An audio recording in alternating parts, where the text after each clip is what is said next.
तुम्ही त्याला अटक केली. काय केलं केजरीवाल माहित आहे? एका खोट्या आरोपामध्ये केजरीवालला फसवण्यात आलं.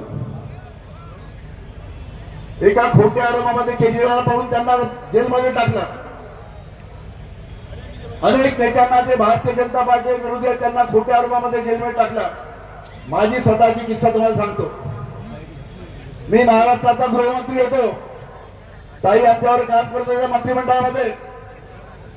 या भारतीय जनता पार्टीचा तो नेते आमच्या नागपूरचा काय नाव त्याचं तरबूज. त्या तरबूजाला परमवीर सिंग मुंबईचे पोलीस आयुक्त होते.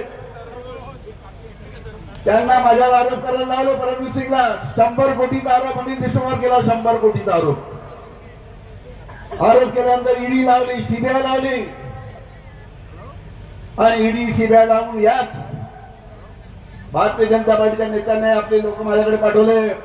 3 वर्षापूर्वीची गोष्ट सांगतो. 3 वर्षापूर्वी आणि सांगितलं तुमची केस आम्हाला माहिती आहे अनिल बाबू, त्याच्यामध्ये काही तथ्य नाही, आम्ही तुम्हाला मदत करू.